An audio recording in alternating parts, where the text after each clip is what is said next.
Sumainyo ang kapayapaan, kay buti na Ama, sadyang kay dakila niya. Tuwirang siya'y nagpapakilala sa iba't ibang kaparaanan niya. Nagpapadamas siyang lubos sa mga anak niya sa iba't ibang pamamaraan kung paano siya madarama. Iba't iba nga ang pamamaraan niya, iba't iba ang gawa niya, tulad ng iba't ibang gawa at pamamaraan ng tao sa lupa, subalit kaiba ang kanyang mahiwagang gawa. Ang may pandinig ay nakarinig.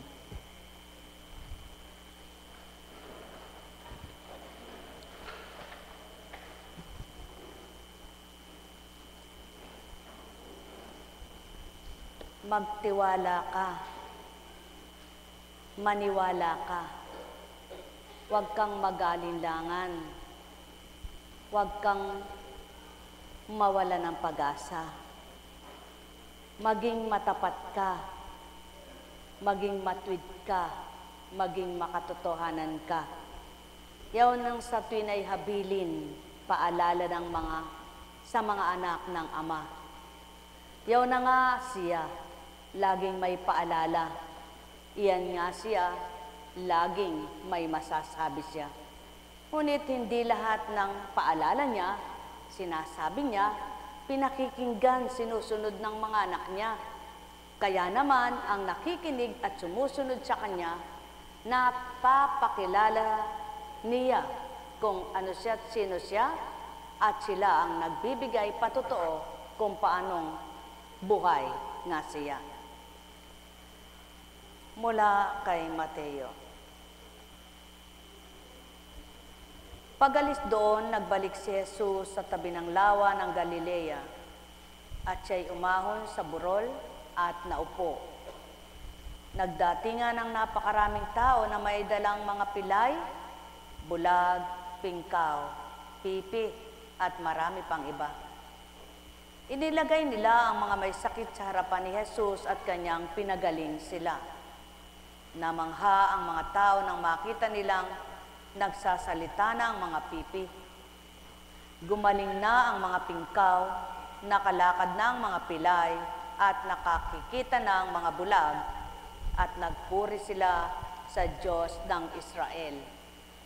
Maliwanag ang katotohanan, inilagay sila sa harapan ng Kristo,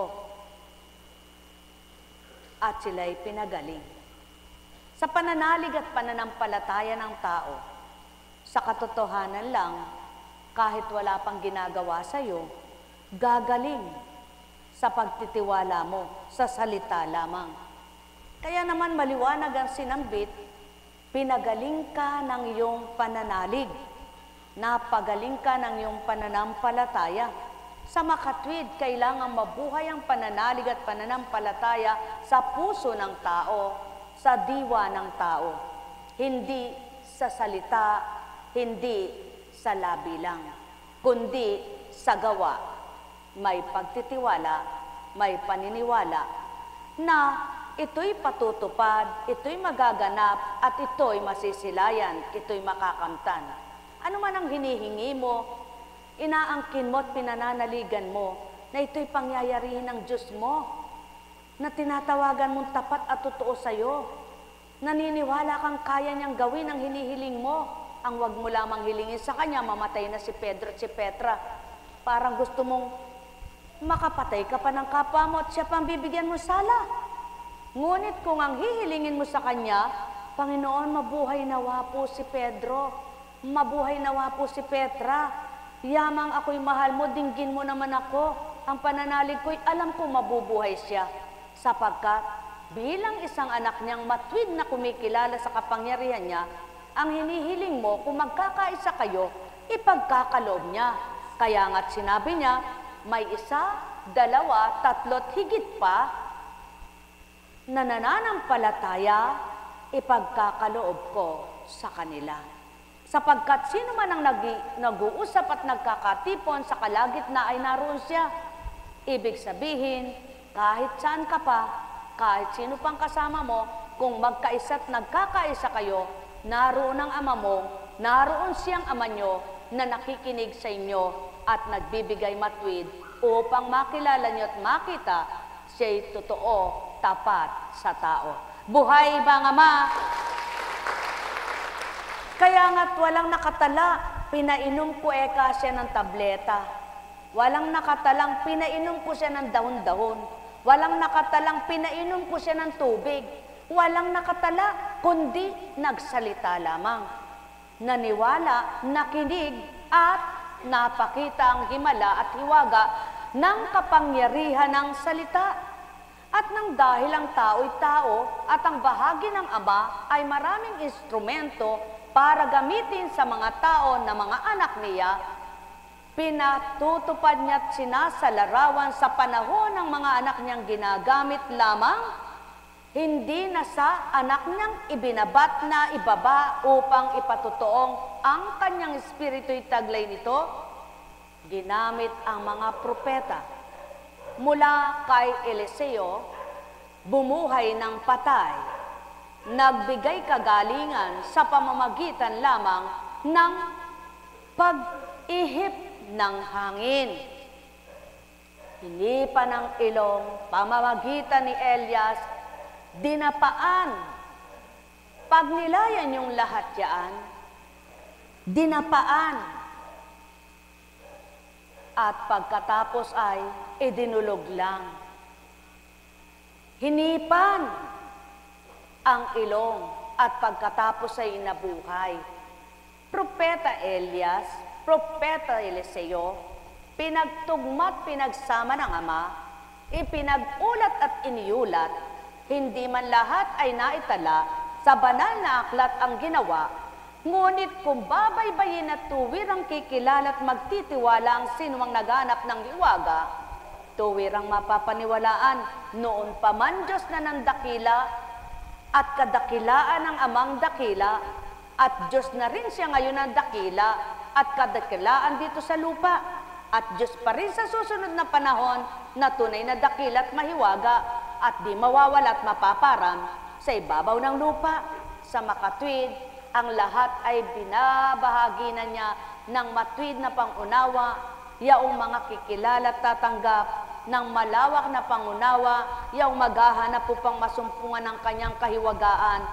Binibigyan niya ng tapang at katatagan, yaong mga anak niyang binabahaginan, upang sa kanilang pagtitibay na tumanggap sa kanyang mahiwagang gawa, mapatotohanan siya nga'y Diyos na dakila. Buhay bang Ama? Sapagkat winikang maliwanag, walang ginamit na instrumento, walang tinutok sa tao, kundi salita. Ang salitang makapangyarihan, ang salitang buhay, ang salitang tapat, at ang salitang makapangyarihang tapat, totoo, at walang pagkabula. Sa madaling salita, ang salita ay Diyos, at ang Diyos ay salita. At ang sino mang nagtitiwala sa lupa, ang salita'y mabubuhay sa pamamagitan ng kapangyarihan at kadakilaan ng mapangyarihang Ama, makapangyarihang Diyos, na kinikilala ng mga nais kumilala. Ang may pandinig ay nakarinig. Nekkaramaneyahanam, nekkaramaneyahanam, nekkaramaneyahanam. Subalit, dito nasusukat ang pagtitiwalang matapat. Doon sa mayroon ka munang pinagdaraanan. Doon sa mayroon ka munang dadaanan. Ngunit sa iyong pagtitibay, sa iyong paniniwala na hindi namamatay at hindi nawawala, doon napapakita ng Ama ang tunay niyang mga gawa na kaiba sa tao sa lupa. Sapagkat nabuhay ang kapangyarihan niya, ang salita niya sa iyong tumanggap, sa iyong dinagalinlangan, sa iyong tumutupad. Ang mga anak niyang ganap, nakakakita ng liwanag. Ang may pandinig ay nakarinig. Nekkaramaneyahanam, nekkaramaneyahanam, nekkaramaneyahanam. Sa iba't ibang kaparaanan, binibigay ng Ama ang kagalingan. Kung tuturan niyang mainam, na ito pa'y marapat mabuhay. Di man siya nasisilayan, alam niya't batid ang mamamatay. at alam niyang bubuhayin at may bilang pang taon ng buhay. Kaya naman itong Ama na di nakikita at nasisilayan, kapag pinagtiwalaan mong tuwiran, napaka-imposible man, nagagawa niyang posible sa mga anak niyang kumikilala, tumanggap na matapat. Kaya nga't walang sugat na di mapagbabahaw, mapaghihilom at mapapaampat. Walang sakit na di mapapagaling kung hindi patakda ang kamatayan. Ang may pandinig ay nakarinig. Nek karamaniyahanam, nek karamaniyahanam, nek karamaniyahanam. Walang pasanin sa buong maghapon at magdamag na hindi binaba. Kaya't nagpasan ka man sa maghapon, ibababa mong pinapasan mo pang ikay patulugit pagpahingahin.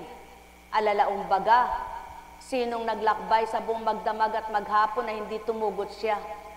Sa madaling salita, kung sa maghapon ikay may sinuong na laban na hamon sa buhay, ibinibigay ng Amang magdamag upang ikay pagpahingahin ang kaisipan at kalooban, upang maipikit mo ang iyong mata at ikay pahimlayin. Sa gayon, ang lakas at tibay sa iyo'y daratal, yamang ang kapahingahan sa iyo'y ibinigay. Mga minamahal, walang ang tao sa buong panahon ay bagyo, sapagkat sa buong panahon ay wala ring bagyo. Kung magkagayon ang lahat ng pinagdaranan, iisipin ng tao, kaya binigay, ako'y pinatapang, pinatatatag, hanggang makita ko ang katagumpayan. Disin sana'y lahat ng tao may galakatuwa sa hamon ng buhay. Ang may pandinig ay nakarinig, sapagkat anuman ang pinalalaki mo, hindi paghinipan mo'y malaki na siya. Anuman ang tinanim mo, hindi pagdakang pagbaon ng butoy may bunga na. Ang lahat ay may paghintay, ang lahat ay may takda, at ang lahat ay takda. Sa makatwid at alalaong baga, sa madaling salita, lahat nga sa inyo, kailangang may tiisin, may batahin, hanggang matapos ang inyong dalahin. Ang may pandinig ay nakarinig. Nek karamaniyahanam, nek karamaniyahanam, nek karamaniyahanam. Kaya nga't, sinong pipi ang di mapag sasalita? Sinong bulag ang di mabibigyan ng liwanag? Sinong pingkaw ang di makalalakad? Sinong pilay ang di mawawala ang pilay na anuman? Naipita ng ugat, nabalim ang buto, kayang iyunat, kayang idugtong ng Amang bumuhay sa katawan ng tao. Kaya nga't ang isip at damdamin ang siyang dapat baguhin, sapagkat sa isip nagmumula ang kasalanan, sa isip din nagmumula ang kabutihan. Sa damdamin nagmumula ang galit, at doon din nagmumula ang pag-ibig. Mga minamahal, malayang pumili kung anong pananahanin nyo sa isipan at ipatatahan ninyo sa inyong kalooban. Yamang Amay buhay, siya'y tuwiran nyong tanggapin sa buhay. Nek karamaniyahanam, nek karamaniyahanam, nek karamaniyahanam. Buhay ba ang Diyos? Tapat ba ang Diyos? Kuminsan, sasabihin ng tao, kakainggit naman siya, kakinis ng balat niya. Bakit kaya ako puro sugat? Ngunit, isang araw, nagkasalubong sila ng maraming sugat. Bakit kakinis ng iyong balat? Sabi ng makinis ang balat, at yun namang puro sugat na sa kanya'y naiinggit doon. Ang sabi niya, ba't nagkaganyan naman ang balat mo na wala ang kinis ng kanyang balat? Ganyan lang ang buhay, palit-palit lamang. Ngunit tulad ng kinis ng balat, may mga tumanda na, hanggang tumanda na ay makinis pa rin ang balat bagamat kumulubot. Dahil walang tumatanda na di nababago balat. Subalit, ang dapat nawang wag mabago ang pag-uugali kung nasimulan sa pagbabago na maganda mula nang magkaisip ka hanggang kamatayan mo nawa, ay gayon ding maganda ang ugali mo. Kaya nga ang ibig sabihin ng Ama, ang mabuti manahan sa kabutihan at ang masama'y magbago upang makita at masumpungan ng pagbabago, kilalanin Diyos na totoo. Pagharian kayo, mga minamahal ko, Nekkaramenehanam, Nekkaramenehanam, Nekkaramenehanam. Buhay nga ba ang Ama?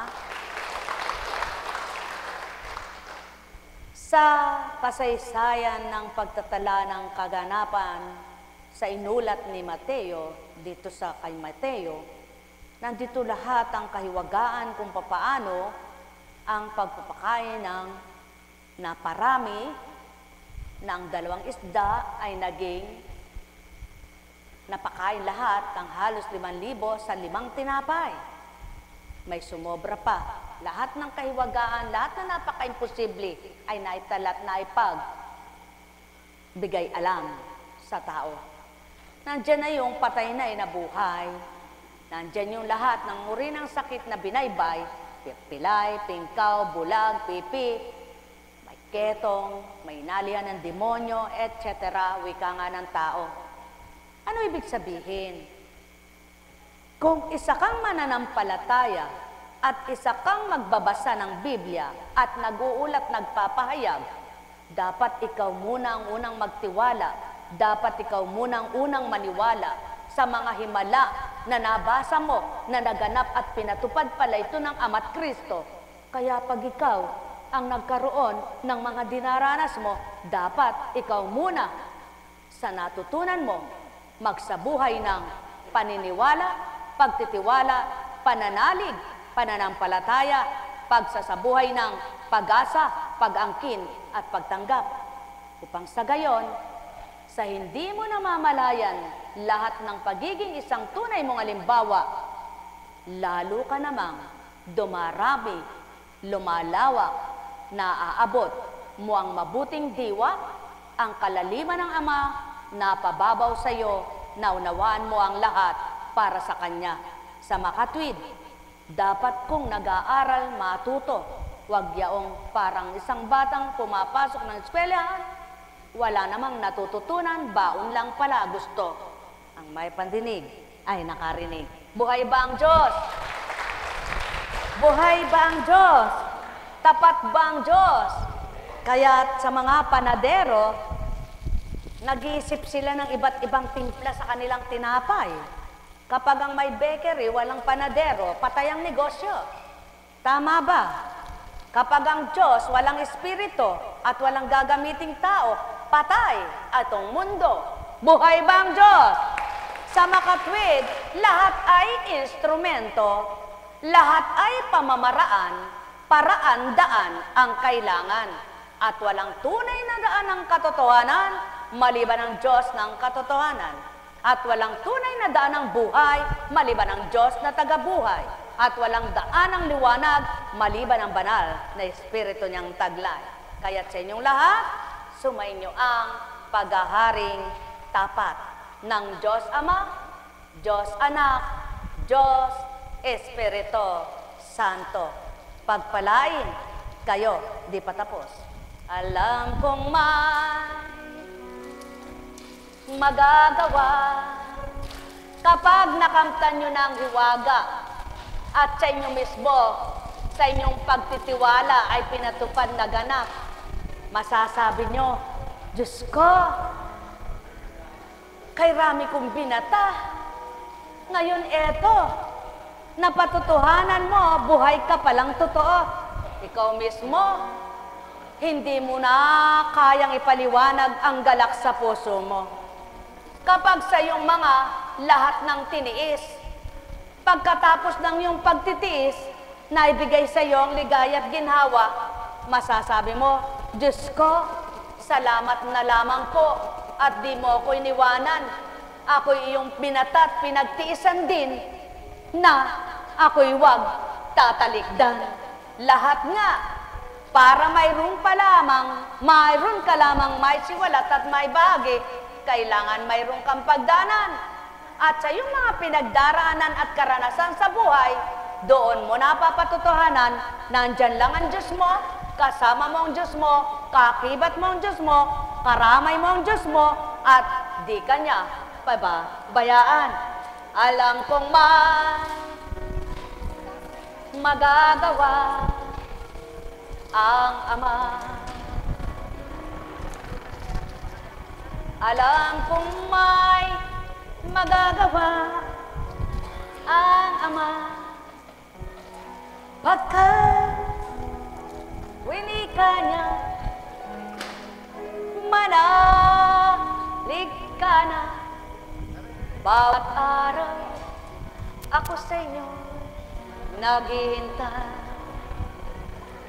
Alam kong diringgin kayo ng Ama.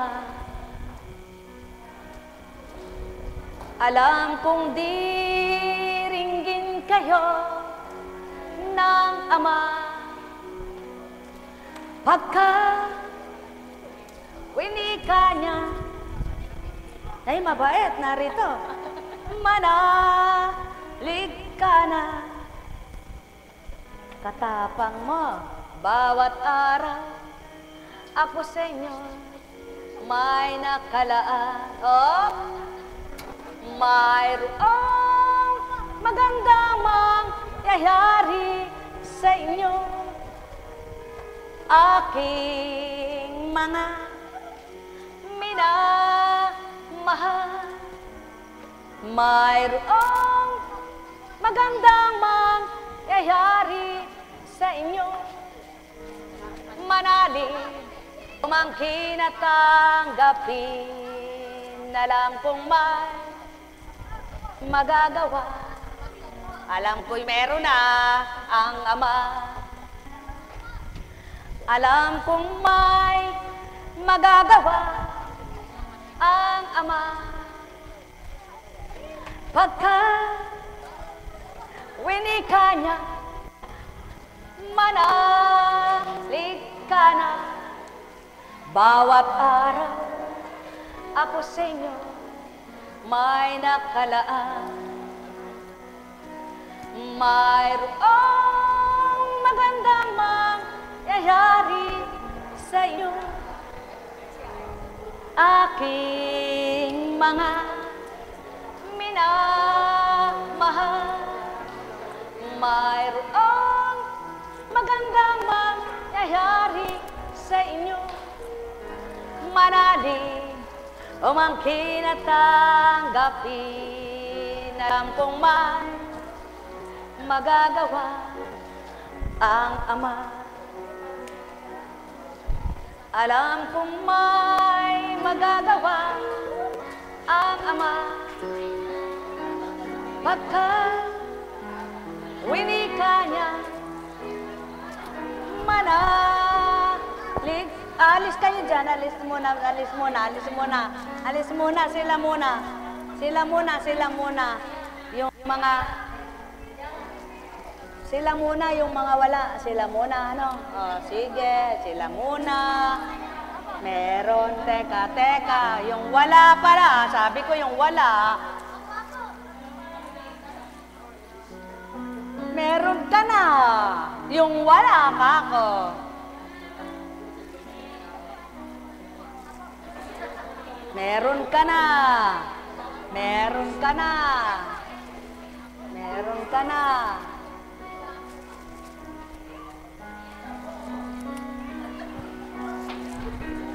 Op!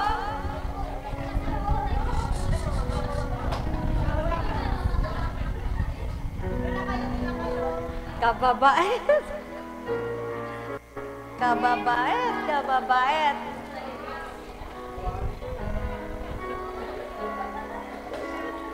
Oh.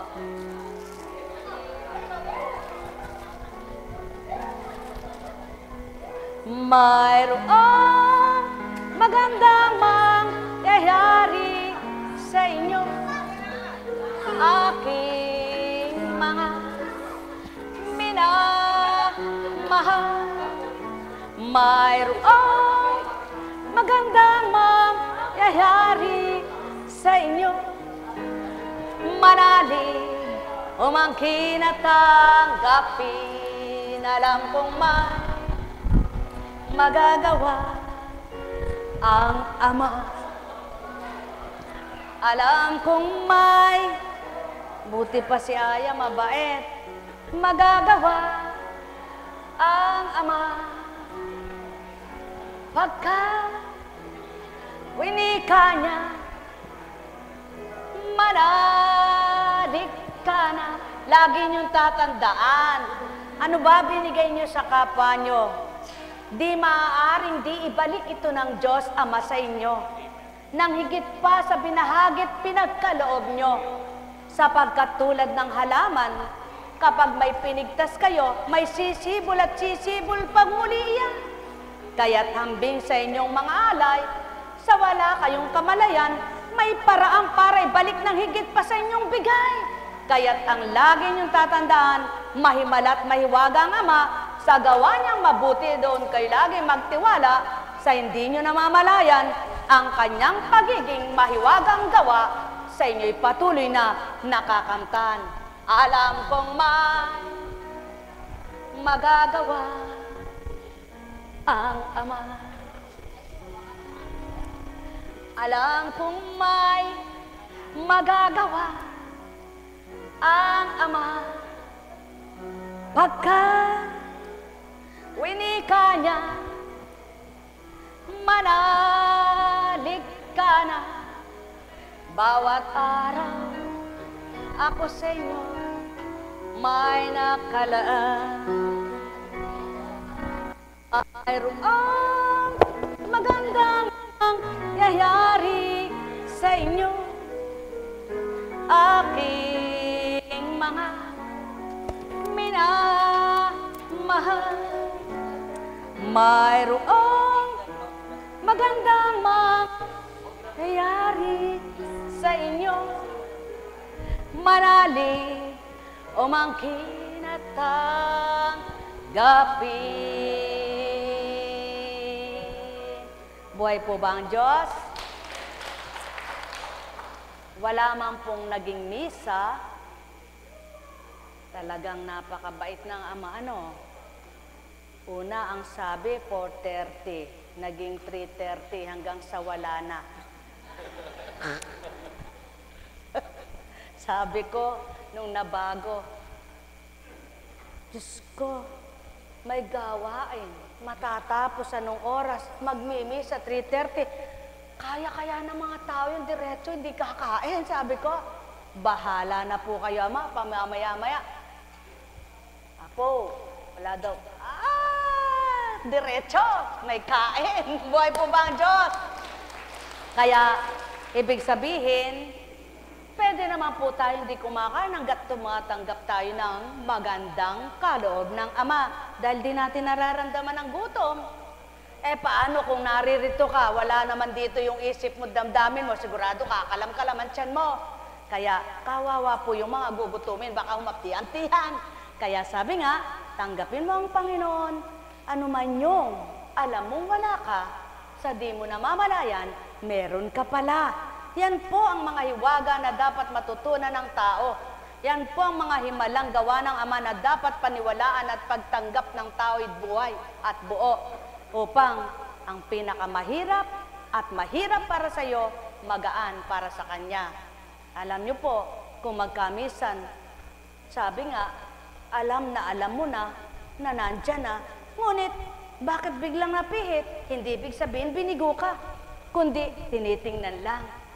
Ngayon, ganyan ka, kahit gayong wala pa, gayong ka pa rin. Isang araw kung kailan di mo inaasahan, ay yan na pala. Buhay ba ang Diyos? Ganyan po ang katotohanan. Tulad niyan, halimbawa, lagnat. Madaming nilalagnat ngayon. Marami rin ang walang pera para magpagamot. Ngunit may Diyos. May Diyos Ama. Wala kang pera, may Diyos Ama ka. Manalig ka, gagaling ka. Buhay ba ang Diyos? Ngayon, sabi nga ang maliwanag, yung mga may salapi, hindi nila nararamdaman na nawawala yung pera nila kapag ka ang karamdaman ay binibigyan nilang tuon dahil may pambayad sila, may pambili ng gamot. Paano kang wala? Kaya maliwanag ang nakatala, mapapalad ang wala nang inaasahan, maliban ng Diyos na lamang. Kung tutop din gagawin nyo yan, nakasadyad ang mayaman, makasasadyad ang mahirap, magagalak kayong lahat. Pagpalain kayo sa pangalan Diyos Ama, Diyos Anak, Diyos Espiritu Santo. Umayo kayong may galak sa puso nyo, maliwanag niyong tanggapin at unawain ang mga aral ng Ama, upang sa di nyo naunawaan, magbigay siya ng unawa, mabuksan ang inyong diwa, matala sa inyong diwa, manahan sa inyong diwa, ang mga banal ng salita na nagbibigay buhay, siglat galak ng buhay, sa gayon, di nyo na alam, binabago na, nababago na, takbo ng buhay, kapalaran nyo at inyong katauhan. Pagpalain kayo. Tayo na. Uwian na. Pasensya na po kayo.